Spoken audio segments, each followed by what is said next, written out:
You know, they say knee high by the 4th of July for your sweet corn. What about 6 foot tall by the end of June? It's the end of June, and my first patch of corn is just shy of 6 feet tall. Now I started this stuff early, and the weather worked out well for me, but pretty damn good. What's up, guys? This is Jesse. I just wanted to kind of do just a walk around garden video today. It's been a while, and the weather has not worked well for me. It rained all day today, and most days that I want to do a video, it rains all day those days too. But the sky parted a little bit, so I was able to get out here and try and do something before it rains yet again. But yeah, like I said, this is my first batch of sweet corn. It's almost 6 feet tall. It's actually tasseling beautifully, absolutely beautifully. I don't know how well you can see it, but I'm pretty pleased with it. But yeah, I tried something a little different with this batch of corn. I did the Three Sisters method. So I actually have Jardale Australian blue pumpkins growing underneath this, along with what is it? A little bit of spaghetti squash, and I think I also have some butternut squash underneath there too. And then tying its way around all the corn bases itself are a bunch of pole beans. So we'll see how it works out. This is the first time I've ever tried something like that, but I wanted to try something a little different, so we'll see how it goes. But let me just walk you around the garden and see what we can see. All right? Okay, so I'm actually by the Mega Garden box, which is the box I built out of the wood from my porch out front. It is approximately 21 feet wide by 28 feet long, so it's a pretty big garden box. It's very low to the ground. It's only 6 inches tall, but I actually consider this to be my traditional gardening area. It's a lot different than my regular garden boxes, my raised beds, and it's where I usually do a lot of my traditional things like onions and potatoes and things like that. And that's exactly what I have here. Now they're actually getting damn near ready to be harvested. I have 35 Nordland Red potato plants here, and as you may be able to see, they're all kind of just falling in on themselves. I've actually had to put some straw, grass clippings, anything I can over the base of them, because these potatoes are swelling. They're coming out of the ground, and I'll be honest, if I had more dry days, I probably would have already harvested these guys, even though they're still pretty green, just because there's just so much water. I'm a little worried that I might not even get the greatest of harvests out of these guys, but we'll see what we can see. Aside from growth, I mean, they look great. They're just collapsed on themselves. Too much rain, but there's nothing I can do about that. But I still think it's going to be a pretty damn good harvest of Nordland Red potatoes. But let's get to the next step. Jerusalem artichoke. Now this is a new one for me. I've never grown this one before. However, it seems to be doing pretty damn well. Now it's supposed to be like the cousin of the sunflower, but it'll get a little bit taller. From what I understand, we can get between 6 and 12 feet tall. It's already surpassing 6 feet tall. It's already taller than me. But they'll get little sunflower-ish flowers on them. But what you really want is for all of these plants to dry out completely at the end of the season. Chop them down to about a foot, and then pull them out like you would potatoes, because you harvest the tubers. Now, from what I understand, they're supposed to be like a nice mix between like a potato and slightly appley flavor, nice and crisp. We'll see. I've never had them, but I am actually looking forward to it. But they're doing good too. Like I said, I've never grown this before, and it seems to be doing pretty good. Now, will it survive the rest of the year? Who knows? Will too much rain kill it off? I don't know. But we'll try it out, and if it looks bad, we might try and harvest early, but right now it looks fantastic. So let's get to another section. Peas. Now this is my last batch of peas. I can't believe they're still doing as well as they are. Now they're all starting to fill up pretty nicely, but I've actually gotten a pretty damn good harvest. Like I said, it is the end of June. These guys should not be surviving in this heat. I am in Iowa zone 5B, and it is hot, it is humid. High 80s, low 90s every single day. They should not be thriving, but they are. And still so very sweet. Now I noticed at the bottom they're actually starting to get the disease leaves, showing that they are getting old. They are getting very old for peas. They've been in the ground since beginning of March. So, but fantastically tall. They're well over 7 feet tall for most of the plants, and producing prodigiously. Now I'm gonna let a lot of these actually go to seed. Like these ones, they've already swollen up past how you'd want to eat them. But I gotta start looking forward to, you know, fall crops, and that's what I'll plant for some of my fall stuff. So I'm just gonna keep letting them go. I'll replace them when needed, but right now they're doing fantastic. Let's keep going. Beets. Now I absolutely adore beets. I usually don't let them grow too big because I typically like to eat the greens. Oh, that's a weed. That's not a beet. How dare you? Oh, there's another one. Oh, look at me, I'm slacking off. But I like the meaty crunch of beet greens. They're very similar to Swiss chard, which basically is what they are, just sans the bulb. But I also like the bulbs of the beets. I like to do a lot of stuff with them. Just a couple days ago, I did a stir fry with the beets, and they turned out perfect. I actually liked them better than I ever thought I would. So maybe one of these days I'll actually do like another cooking video of showing you what I did with them. But we'll see. If anybody wants to actually see that, just let me know in the comments, and I'll see about trying something different. But let's see what else we got going. Summer squash.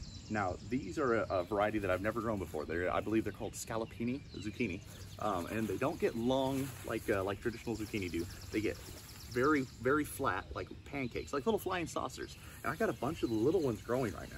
Now it's still not hot and humid enough for zucchini, not really, but they're actually starting to get into their stride.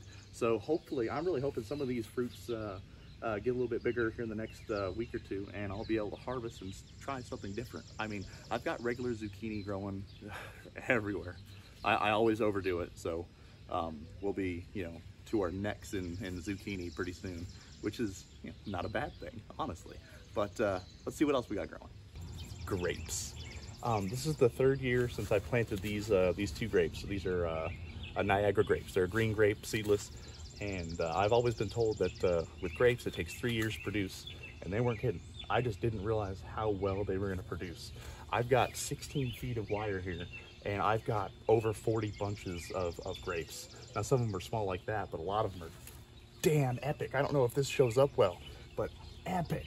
I've still got probably a few weeks before I can eat these, but man, I'm super excited. I love grapes, and I really want to try and do some jellies, things like that, and just, you know, go crazy. I mean, I'm very inexperienced with grapes, but it seems like they like Iowa at the very least.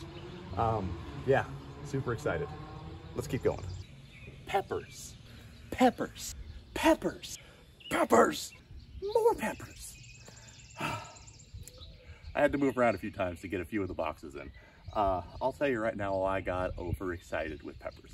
I have over 14 different varieties of peppers growing right now. I've got, these are, let's see, I've got bell peppers, I've got red bell peppers, I've got random birds trying to kill me. I've got Anaheims, I've got mole peppers, I've got habaneros, jalapenos, just you name it, I got it. I got ghost chili peppers, Thai peppers, firecracker peppers. I went crazy. I wanted to try and, you know, grow as many different types this year as possible. I like spice. I like to heat to a certain extent, as long as there's a good flavor too. But I just wanted to see what I could do. And honestly, this is going to be a bumper crop year for peppers. I see no problems. They're not failing whatsoever. They're doing fantastic. These are jalapenos, and they're already starting to set fruit. They've only been in the ground for a month and a half, and they are doing very well. I am very pleased with peppers this year, but there's still more to see, so let's get to it. Eggplant. I absolutely adore eggplant. You can use it in so many different ways, different varieties, different things, but I absolutely love it in ratatouille. That's one of my favorite meals to eat, and I've purposely made sure I had plenty of eggplant, plenty of different varieties of tomato, plenty of different varieties of zucchini, so I could make a garden ratatouille that would be delicious. And I think I got it. I got over 20 eggplant in here. They're all Black Beauty. I wanted to just kind of do one that I know is going to do well in my zone, and that's exactly what I did. But it's not all we got. Let's keep going. Swiss chard and leeks. These are American flag leeks. I'm actually starting to set them up for fall. I've got American flag leeks in a few of my boxes. I've even built some actual mini boxes along the side of my fence, just so I could have even more leeks. I love leeks. I make a lot of soups during fall and winter, and these guys will be in every single one of them. I recommend them if you can grow them, and if you've never grown them or tried them, Go out to the grocery store, buy them, and see if you like them. If you like them, grow them. They're super easy. And then the Swiss chard, I use that as my leafy greens during summertime because it's about the only thing I can grow that's leafy green, because lettuce just does not do well in Iowa in the heat. It will bolt almost immediately. It's not worth the time. Let's keep going. Tomatoes, tomatoes, tomatoes, tomatoes. Oh, that was fun. I like doing that. I've got a ton of different varieties of tomatoes. I got Roma paste tomatoes. I got elongated paste tomatoes. I've got black Cree tomatoes, early girl tomatoes, big Better Boy tomatoes. Oh, I got more tomatoes. Hold on. More tomatoes. I don't know how well these will show. I actually had to do something a little different with these guys because they're just getting so big so fast. So I kind of made my own kind of like vertical trellising system out of rope I made myself. But I've got even more different varieties of tomatoes over here. I will have a bumper crop of tomatoes. I guarantee it. Let's keep going. Cucumbers. Now I won't do the bumping around for this one, but I've got cucumbers in almost every single box, at least one different cucumber plant. I got them trellising up my vine tunnel. I've got them behind the camera over here, in the box with tomatoes, in the box with some of my parsley that's gone to seed. I've got everywhere because I love cucumbers. I love pickling cucumbers. I love like the regular slicing cucumbers. I can eat them every single day happily. They're just one of those things. It's super easy to grow. If you've never grown them, I recommend it. It's one of the easy things, like an entry-level gardening plant that everyone can do. Onions. Now, my onions did better in a different box last year. So this is one that, okay, it's not as good as last year. I'm still gonna get a decent harvest, but it won't be as crazy as last year where I had like 2 wheelbarrows full of onions. Unless I try and replant and go from there. But it's okay, because that's one thing that I don't mind going to a store for, going to a market.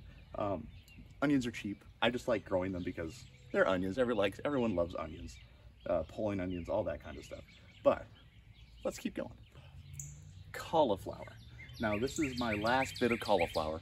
Ooh, beautiful cardinal. Hey there, buddy. Not gonna call at me anymore?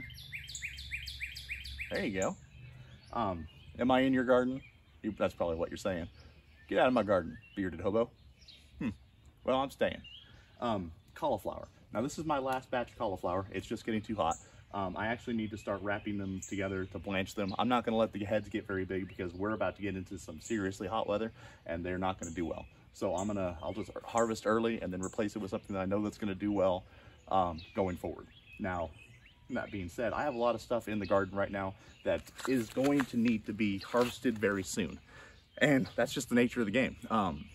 It's, end of June.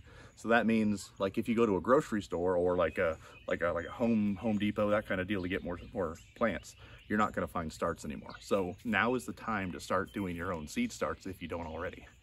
It's exactly what I do. There's no getting around it. If you like doing fall gardening, for some reason stores believe that you don't garden in the fall, which is crazy, but is what it is. But I just wanted to get out into the garden and show you guys just like a snapshot of some of what's going on right now. Now I showed a lot of stuff that was doing really well, and I showed a few things that aren't doing so great. It's not like I'm going out here and pissing perfection. It doesn't happen. Some days, some seasons are better than others. Like my potatoes, I will have to pull them out probably wet very soon because I'm getting just too much rain. In the last week and a half, we've gotten over 11 inches of rain, and that's just too much for those tubers. I mean, I'm worried about them, but I'll get some sort of harvest out of them, I'm sure. But like I said, I just wanted to go through part of the garden and show you what's going on. And if you guys like seeing some of this kind of stuff, let me know. If you guys want to see something more like me pulling stuff out of the garden to make a meal out of, let me know, because I actually am fairly interested in trying that. And if you guys say, yeah, that's something that'd be cool to watch, maybe something like ASMR, where it's just me, harvesting and going to the outdoor kitchen, cutting it up and cooking it without any words, I can do that too. But just let me know. This is Jesse. Happy gardening.